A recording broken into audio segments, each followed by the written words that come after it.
writer, writing editor, and consultant. And we are going to end this 2-day, 6-session boot camp discussing methods of developing ideas. So helping to really pinpoint the primary relationship that your research explores. Because again, research-based writing is complex. There's a lot of critical thinking, analyzing, synthesizing.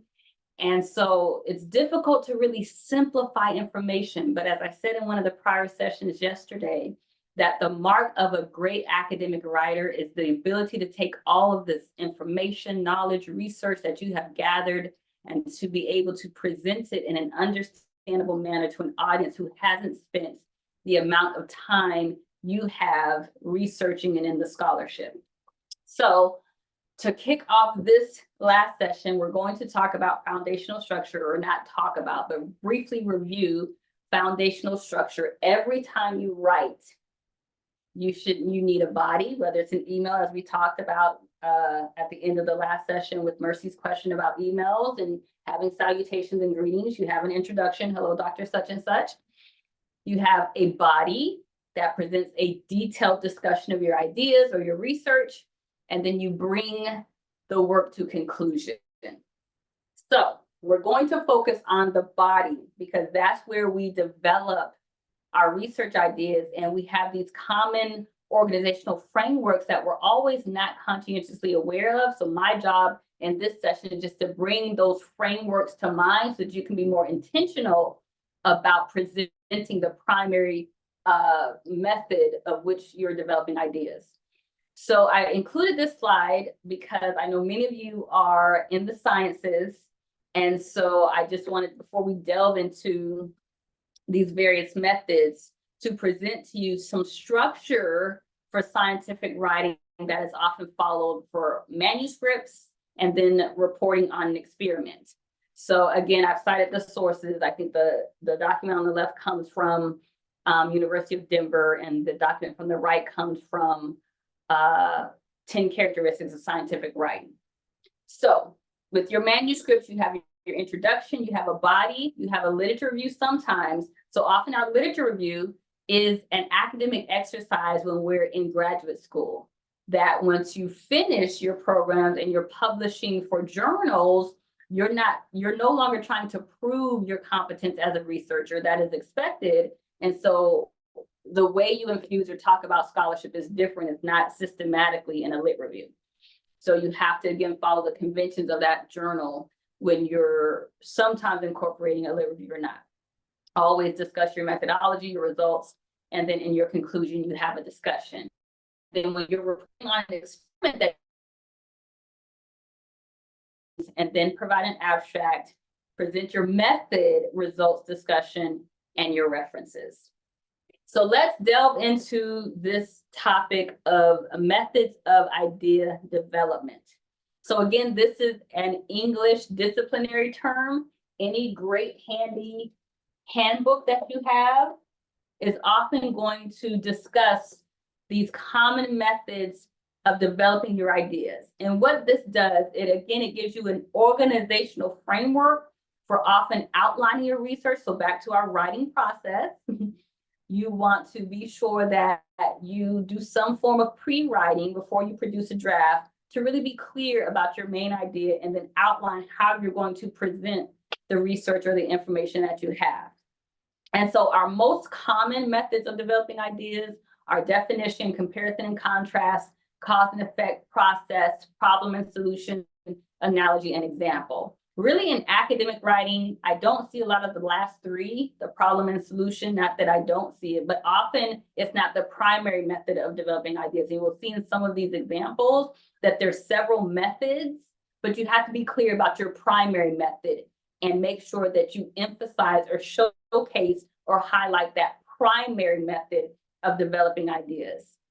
And so we're going to focus on the first four with a heavy emphasis on process, because again, I understand many of you are in conduct scientific writing, and that's very often what you're doing is explaining a process. So let's delve right in to definition. And again, you can quickly see the language. And what I've done is I've bolded terms so that we can see, okay, this is the primary way that they're developing their ideas. So here we have researchers have distinguished between distinct dimensions of religiosity and spirituality, which may have unique relationships to depressive symptoms. So this is how complicated our writing can be. In this first sentence, we have not only definition, we have comparison and contrast, and we have cause and effect.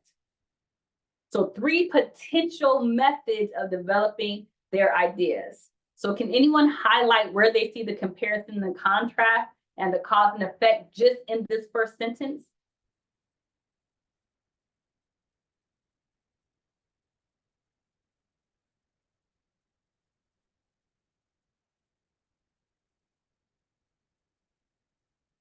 Any thoughts? Any thoughts? And maybe I should go back and explain. So when we think about common methods of developing ideas, definition, that means the primary goal of your research is to bring clarity to a definition, to a concept. So often this happens when, for example, there's a well understood approach or definition, and you're trying to give a new or novel understanding of it. Comparison and contrast is simply you're taking 2 things and you're comparing them. It should be comparison and or contrast. So sometimes you're doing both in your research, where you're taking 2 concepts and showing how they're similar and different. Other times you're taking 2 concepts and focusing on their similarities or focusing on their differences. So that should be comparison and or contrast. Cause and effect, this is very often what we do is we're showing causes, what is creating something, the implications of something or the impacts of it. All of those are synonyms for effects. If you talk about impacts, so cause and effect is very prevalent in our academic writing process, as you're taking the reader through a process systematically to demonstrate how something is done. Again, we'll delve into that. Problem and solution, you're presenting a problem. This often in academic writing translates to cause and effect, unless it's exploratory research where you're really trying to further understand a problem to possibly propose a solution. Analogy, I don't see a lot in as a primary method of developing ideas. We may use analogy to help help people understand something, but often why we don't use analogy in our academic writing is because we're typically talking to audiences who are experts. So we're talking to our disciplinary discourse community. You use analogy as a method of developing your ideas when you're dealing with an audience who is likely very unfamiliar with your writing. So for example, in a lot of my writing, when I'm teaching, I try to think of analogies that will help people understand the concepts, because I know I'm not talking to other PhDs in English.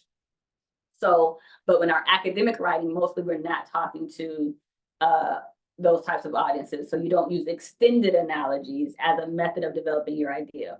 And then lastly, examples, when you're constantly illustrating a case study would be an example of a method of developing the ideas of your research, because you're using this one example and it's an extended case study. So in that case, it would be your primary method of developing the ideas in your research. So that's the larger framework upon which I'm introducing this, is think about whatever you're writing about, what's the primary method that you're using to develop this idea for the audience. And you typically are tapping into several of them, but you need to be conscientious of your primary one. Okay, so I know someone tried to reply, but I changed the slide. So let's go back to this first sentence and see how we see 3 different methods of possibly developing this idea just in the first sentence alone. So I think, Tay, how we start to say, okay, so we're saying, okay, religiosity and spirituality. So there's a possible comparison and contrast. When we say distinguish or distinct, that's hinting to a contrast, distinct dimensions of these 2 topics. So we need at least 2. Okay, where do we see possible cause and effect?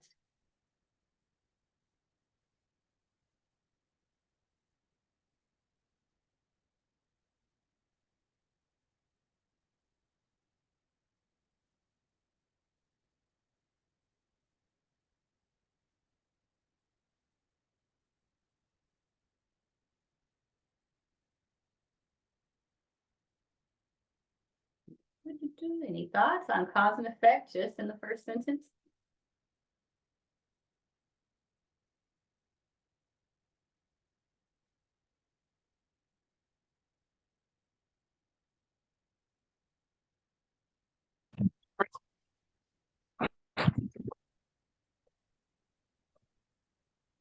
Monica, were you going to say something?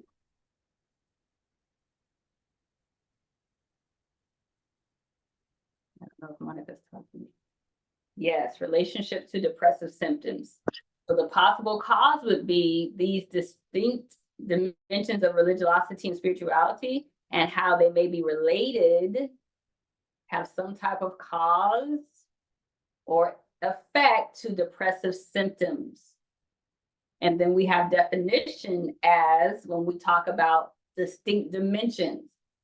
So which method is this person going to use to really focus the research? So is this research study about comparing these distinct dimensions of religiosity and spirituality? Is this research primarily about how these dimensions can possibly create depressive symptoms or are signals of depressive symptoms? Or is this research really about understanding or defining these distinct dimensions? We don't know. So there's three, just in this first sentence, the researcher has introduced three possible methods of developing their research ideas.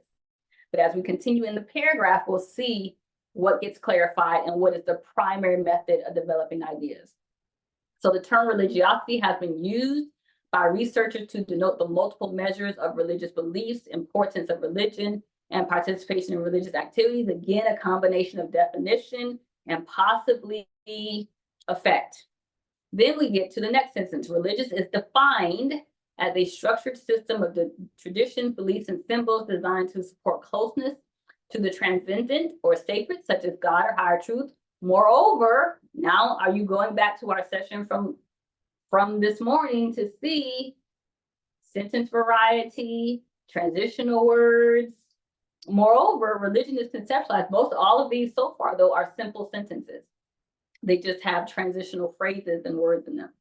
Moreover, religion is conceptualized as facilitating an understanding of one's responsibility to others, while here's our dependent, are we paying attention? Now here's our complex sentence, while residing in a community together. In contrast, spirituality is defined as an individual quest for understanding answers to questions such as life's meaning and connection to God, just connection to the sacred, i.e. God. Spirituality, so again, we're still in this comparison and contrast. Is this person going to compare and contrast? Are they going to show impacts? We still don't know which primary method is being used. Spirituality may or may not lead to cultivation. Now we're talking about cause and effect. May or may not lead, spirituality, i.e. cause, effect, cultivation of religious rituals and the development of a community, impacts. Again, we still don't really know until we get to the last sentence and we're clear about how to develop, what the primary method of developing ideas are. This manuscript utilizes a multi-dimensional approach of the term religiosity through measures of organizational religiosity, i.e. church and religious service attendance, subjective religiosity, i.e. do you consider yourself religious, and spiritual. You may be thinking, why is this so important? This is so important for you as the researcher to be clear about the primary method of developing your ideas, because you can get consumed by any one of these methods. And if you're not clear, I'm really trying to compare and contrast contrast religiosity and spirituality, or I'm really trying to show the effect of religiosity and spirituality on unique relationship to depressive symptoms. If you're not clear, and again, you start to write, you start to do your research, then your reader's not going to be clear, because all of this is background information that's important to setting up the primary focus of this research, or the primary way they're going to develop their idea about religiosity. And so they just introduce spirituality as background, as context, as comparison to clearly understand, so that they can really say, this manuscript is going to really give us greater understanding, i.e. definition, of the multidimensional approach of the term religiosity by defining it in these three measures. Measure one, we're going to really help you understand the term religiosity through organizational religiosity. And then we're really going to help you understand the term religiosity through subjective religiosity. And then we're really going to help you understand the term religiosity in terms of spirituality. So they're introducing a multidimensional approach or understanding of religiosity by incorporating spirituality and all these other things that traditionally the scholarship doesn't define religiosity in this way. And so that is their primary method of developing this research. And they have to be clear that my goal is to really define this multidimensional understanding of the term religiosity. So do you see that? And do you see why it's so important from a research perspective for you to be clear about how you're going to develop research ideas, and don't get caught into many different things that you have to do in order to get to that primary goal? So they had to talk about spirituality, compare it, contrast it. They had to introduce this relationship in order to be clear about, this is how I'm defining religiosity. Any questions or comments before we move on to the next primary method of developing your ideas? And so I want you to be thinking about your research topics and your research interests. If you don't have a clear research topic yet, I know some of you are in your first semester or first year, but you have research interests, and you really need to be thinking about, again, this is critical reading, as you're reading things, trying to pinpoint primary relationships. Is this a cause and effect study? Is this a comparison and contrast study? Is this a novel definition study? Is this a process study? So that you can see how you organize, because there's distinct approaches sometimes to then organizing the rest of the document. This person can decide to structure. This is a pretty easy way to organize when you have three aspects of your definition. So they could choose to define each one in order. So they're going to start with organizational religiosity, spend time truly explaining that, then explaining subjective religiosity, and then spirituality. So it's a pretty straightforward organizational method, but some of the other ones are not. So let's move on to the next one, which is comparison and contrast. And the third one, I'm going to have you identify what the aspects are. So this one is, again, let's look at our first sentence. Although Chicana and Puerto Rican women share similar oppressive experiences, geographic and political differences must be acknowledged. So is this a comparison, a contrast, or comparison and contrast based on this first sentence? What are your thoughts?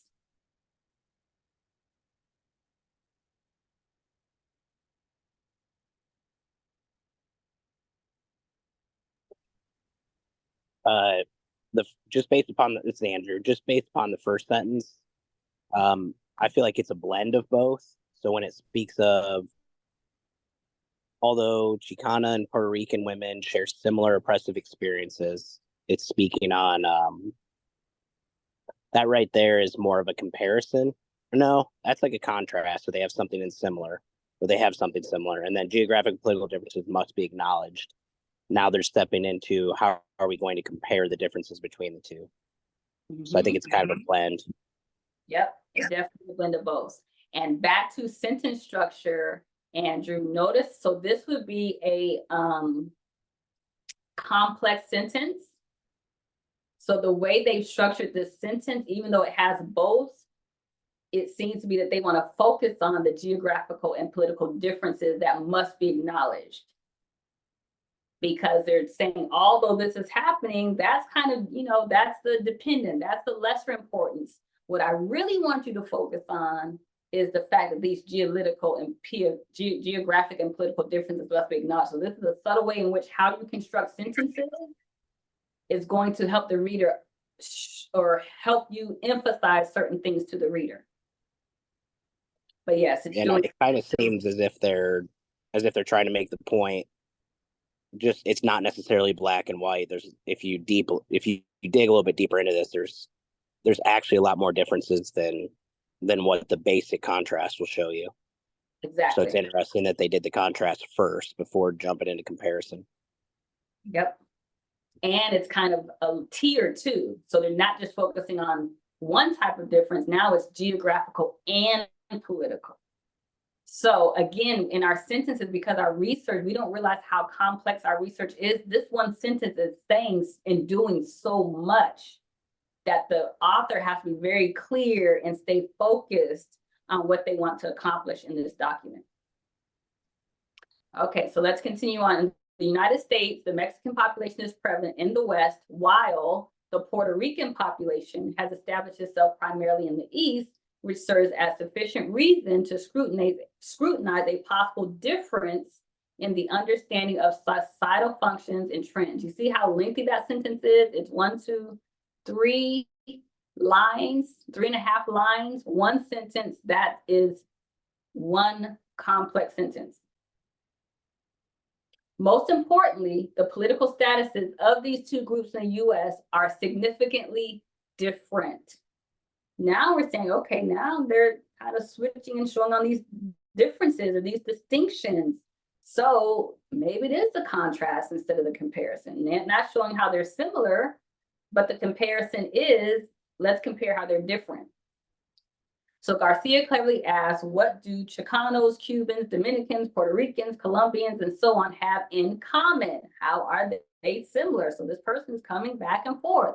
He states that the Hispanic Latino community in the United States does not share anything in common, and that in actuality, further divisions can be made among subgroups. Although this study does not support the idea that Latino subgroups share, it should be anything in common, comma, dependent clause, comma, now independent clause, it recognizes that distinctions are necessary to retrieve the most accurate information. So that's the focus of this study. Now we see what the true method of developing ideas are, or the true method is, and it is the distinctions that are necessary, saying that although the study does support the idea of this, that they share nothing in common, the study is really recognizing the distinctions. So this is what's going to be delineated in this study, the distinctions that are necessary to retrieve the most accurate information. So we see again here, introducing two, coming back and forth between similarities and differences, commonnesses and distinctions, and then we really see what this study is going to focus on. And so now this helps you, again, with the organizational frame. Are there 10 distinctions? Are there 5 distinctions that are necessary? Are there 15, but only 5 of them are necessary? That now becomes the complete organizational structure for the rest of the document and how they choose to present the research. Now, I will say when it comes to, let's say this was a true comparison and contrast. So let's say they truly wanted to look at, let's say all 3 of these things: oppressive experiences, geographic, the similar oppressive experiences, the geographical differences, and the political differences. There are 2 primary ways to compare and contrast, and they have their pros and cons. So if you're doing a comparison and contrast, and then you have Chicano and Puerto Rican women, so that's 2 distinct groups. So this would be tiered, 2 different groups of people and 3 different things to compare and contrast. One way is to say, okay, let's say I have group A and group B.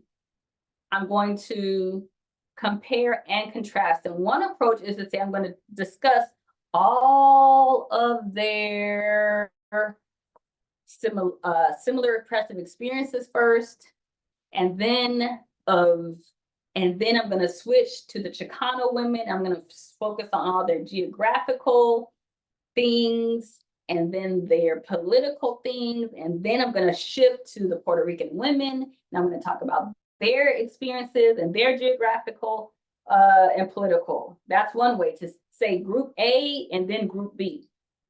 The other way, which I think if this paper were to be written, by topics or themes, both things that you're comparing or contrasting in that topic or theme. So in that way, I would say, okay, let's say there's 3 oppressive experiences, and they have to do with language. I don't know, let's just say it was language. Then language and let's say family dynamic and aspects of culture. So we could again decide to say, oh, with language, we're going to talk about Chicano language, then family structure and aspects of culture. Or we could keep the topics and say language, we're going to talk about both. Family structure, we're going to talk about both. Aspects of culture, we'll talk about both. And then we move on to the next topic and we say geographical and political differences. Let's say we're talking about those from Latin America versus Central America versus Mexico, which is part of Central America. So then we would say, let's say we did Central America versus South America. So then we would say, we're going to talk about both under or separate out. So again, you have to make decisions about how am I going to structure these similarities and these differences. I'm going to talk about A all in its entirety first, and then shift to B.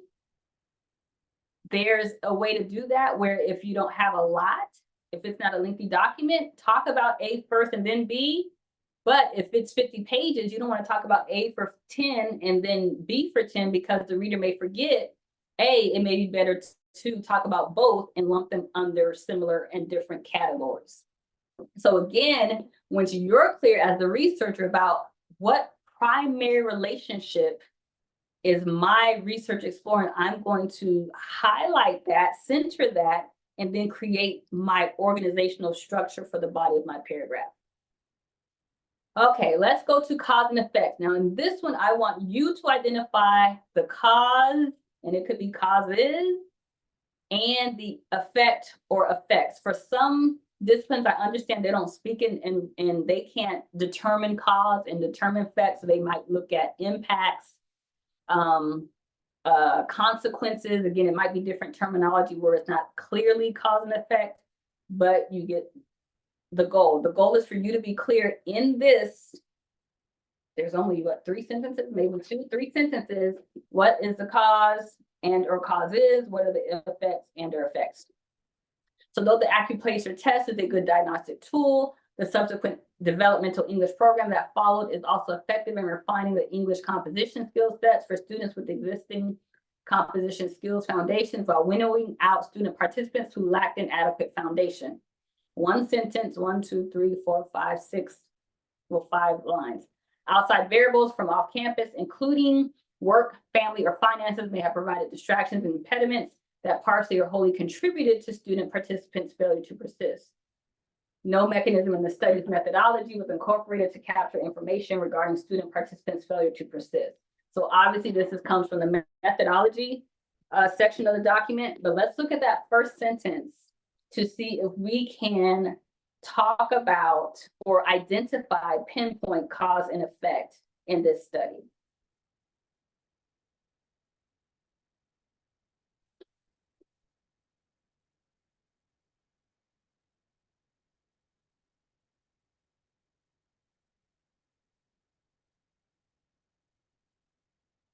Any thoughts? Any thoughts?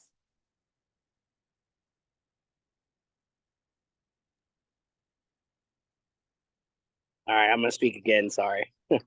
Um, and cause and effect's hard for me, so don't judge me. But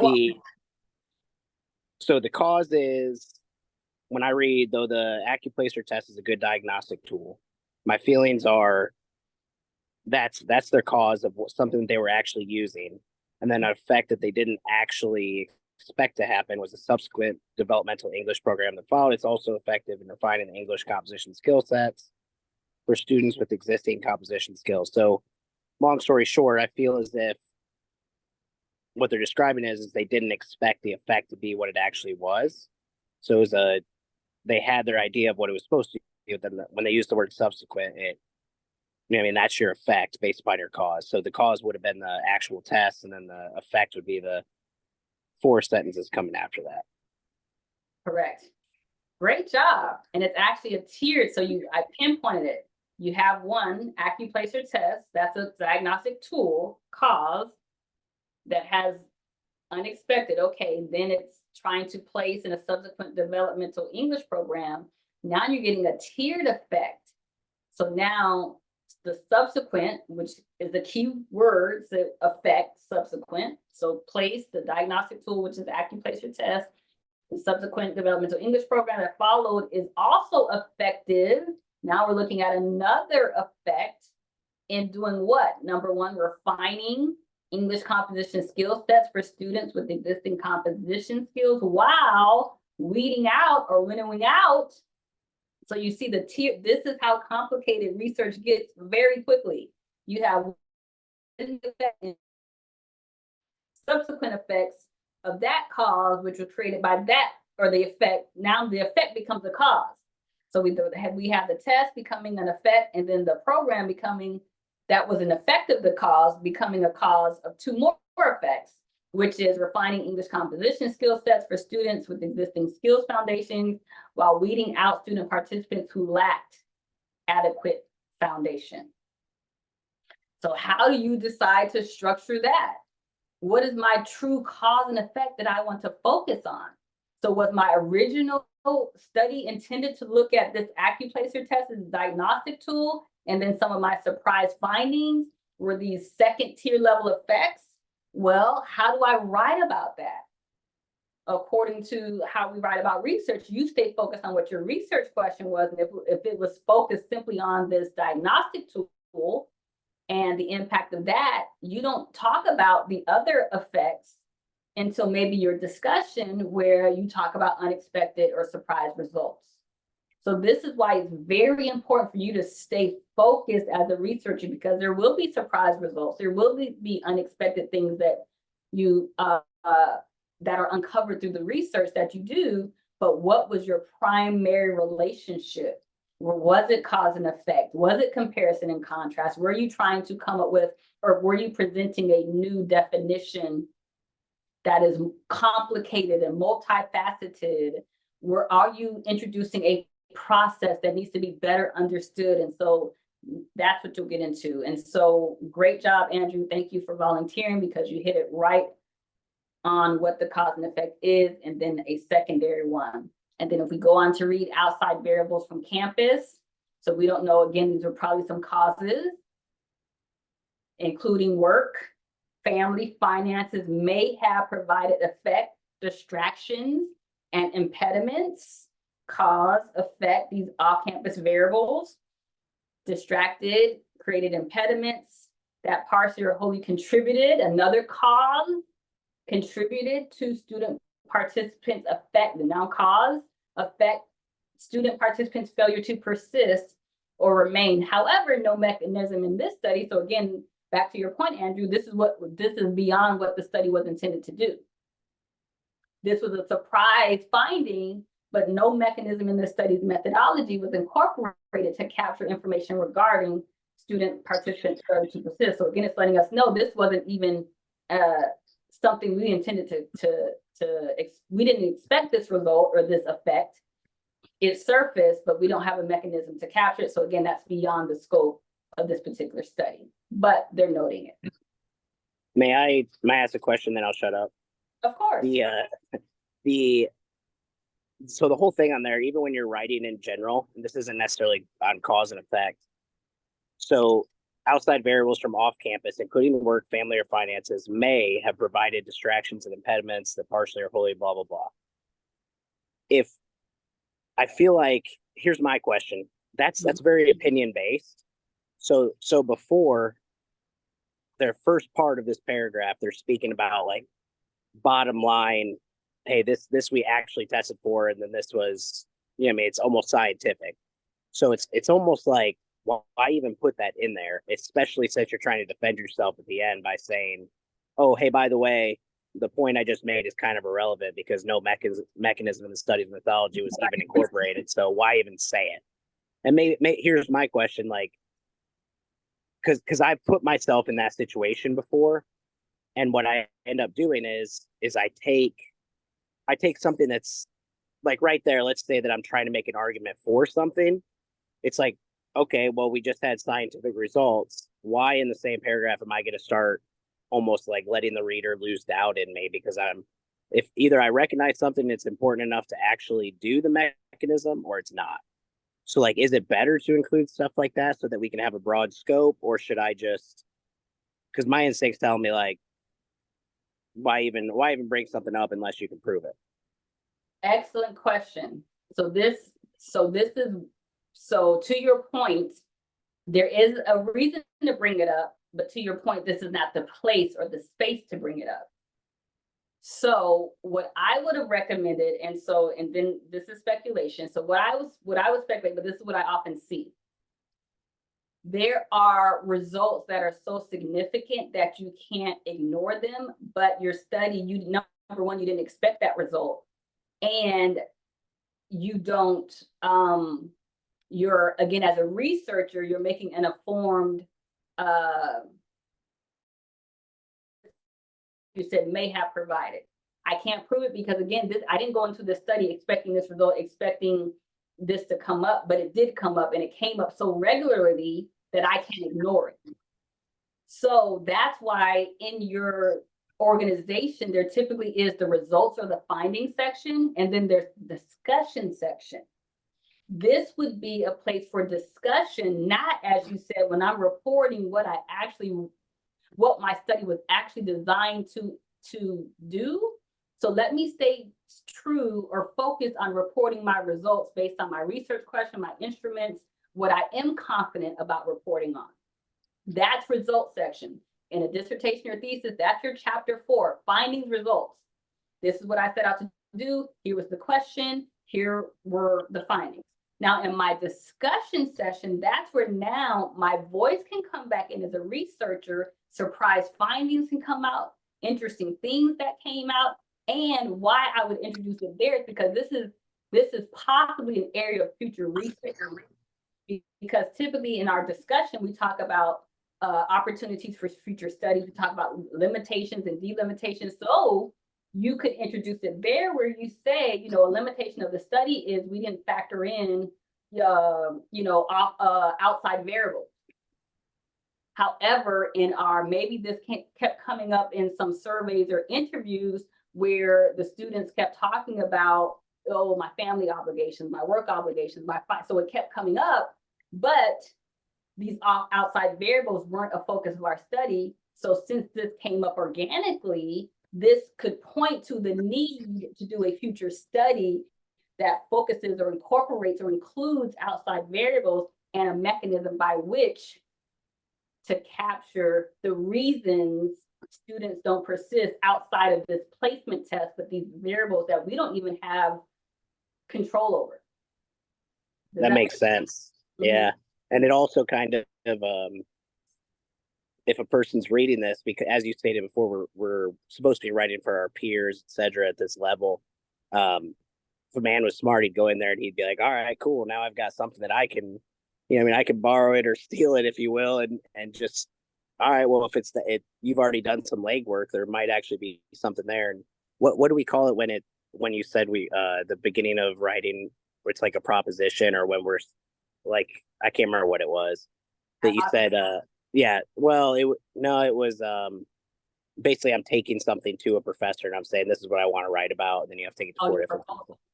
Yeah. So that's a good thing for like a proposal of, hey, maybe that's he's almost done some legwork or she's almost done some legwork already. So, okay, Mhm. that's all I had on that. I'll shut up. Sorry. Oh, no, this is an answer questions. So if no one has a question, you continue to have questions, feel free to bring them up. The great observation. So yes, placement, horrible. Keep that for discussion, but keep your results. This is what I can speak to. This is what the study did. These were the clear impacts or effects. You don't want to kind of introduce, well, it may have, but we didn't, that was beyond, again, that's beyond the scope of your study. So don't include it in your reporting of your findings. Okay, so let's delve into process a little bit. So a process, the aspects of a process method of developing is, again, you're describing the steps in a process, an operation, or a procedure to show how something is done, how it works, or how it is designed. All of this includes process. Process typically are a process type of methods of developing ideas tend to be very visual, because again, you're trying to show someone and help them see and walk them through the steps of this process. So your diagrams, your charts, and other visuals will help to convey that message or illustrate what you're trying to show. In terms of the structure or organization of a process, you're going to have your introduction, which provides a brief overview of the process, explaining why, always a why should anyone even know about this process? You can't make assumptions about people agreeing that they even need to understand this process. Excuse me, definitions that include full definitions of very critical terms. Again, in a lot of scientific papers that you don't see in other disciplines, they're filled with headings.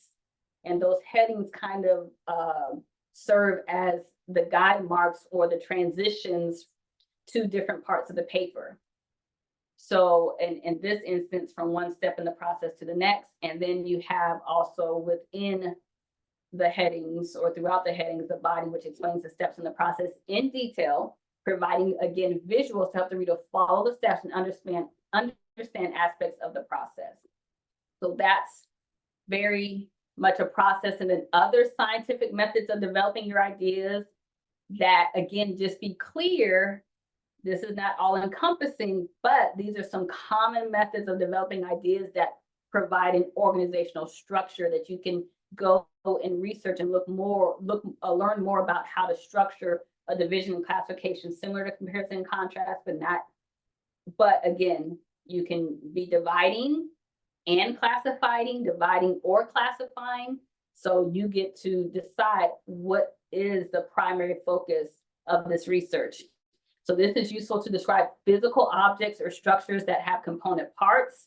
It also can be used to explain each part's function and how all the parts work together.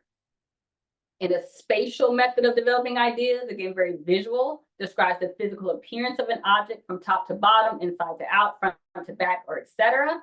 If you have a general to specific research project and you need to explain that, then you're moving from the general to the detailed description, or you could be going from specific to general, where it goes to the specificities out to the general. If you're doing a sequential method of developing ideas, this tends to be very instructional because it has to be in a certain sequence. So some of that is scaffolding. So you're emphasizing the order of the elements. And then you also could do order of importance, where you move from increasing to decreasing order of importance, or vice versa from decreasing to increasing. So again, some of your disciplines are focused on these types of methods of development, but that's where your critical reading is going to come into place, and you start to identify how research is structured. So let's talk about, again, some important aspects of scientific writing that doesn't apply to a lot of non-scientific writing. For example, my PhD in English, my dissertation had no visuals. It was nothing but pure content, no headings beyond the chapter headings. So again, that's a very distinctive style of academic writing. Then scientific writing, that tends to be, the writing style is more concise, clear, and accurate. So the sentence structures, you're going to see more simple sentences. especially in those process type of documents. So again, you have to be sensitive to the genre of writing that you're doing. Very direct, very objective, not a lot of quotes. Again, my dissertation had a lot of quotes, quotations and citations from novels and lines and things of that nature. Scientific writing typically doesn't have that. Again, it tends to be written in active voice. A lot of the engineering I see in passive voice. So again, adhere to your disciplinary conventions, supported with ample visuals, written in the proper tense. That's a huge thing for all of us. Is it past tense? Is it present tense? Is it future tense? Oftentimes when you're shifting from your proposal to your actual thesis or dissertation, you wrote your proposal in future tense because you're proposing research. Well, those 3 chapters now become part of the dissertation. You have to go back and change that tense once the study has been executed to past tense or at least present tense, but it's no longer future tense.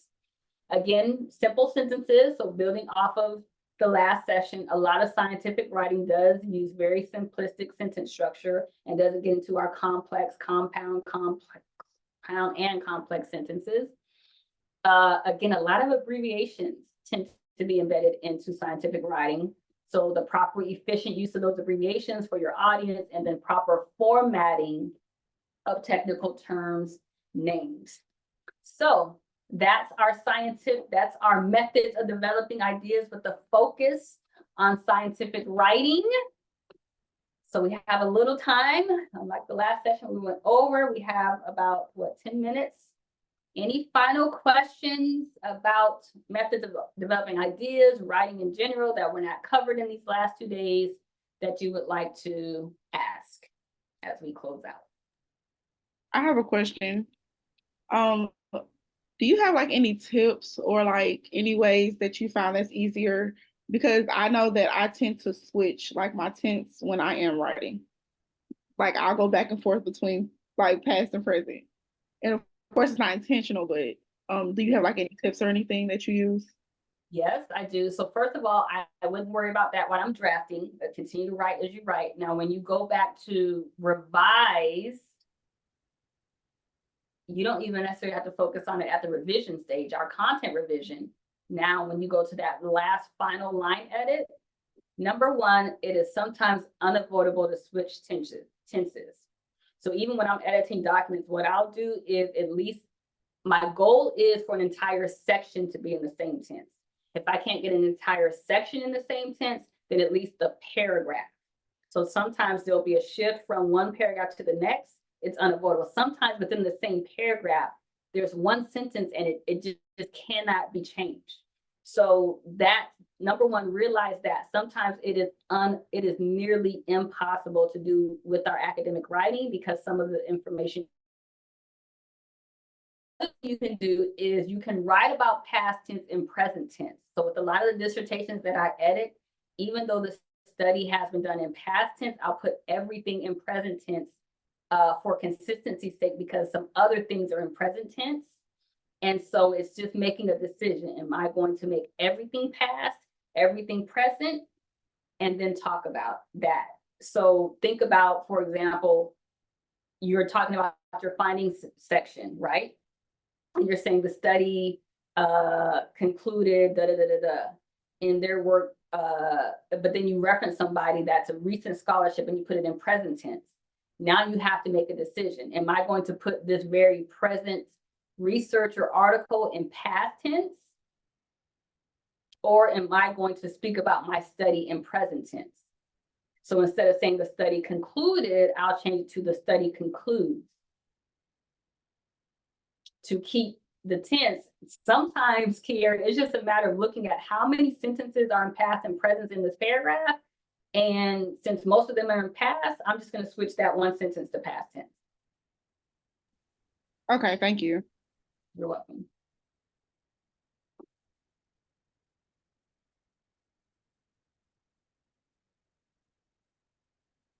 Okay. Yeah, somebody else had that question. So they said, great question. Any other questions?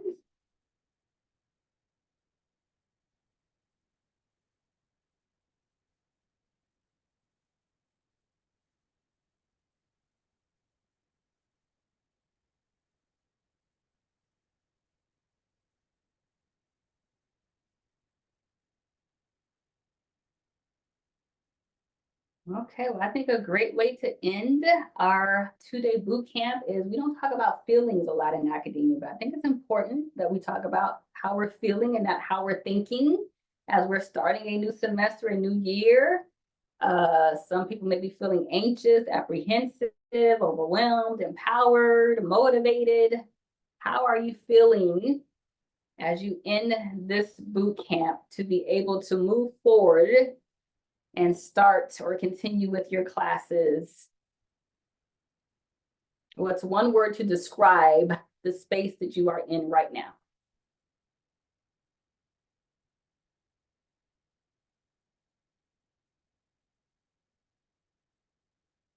Dr. Mosley, I want to say a big thank you, first of all, for this great presentations. Starting the semester with this is, for me, is my second year in my PhD program, and I'm about to start writing. It's the best I can get for now. And I want to say thank you once again. And I want to thank Dr. Tyler, Dr. Fierce, and the whole Title III for organizing this for us. We are grateful. Thank you so much. Welcome. Thank you. I'm glad you're feeling ready to go and ready to write.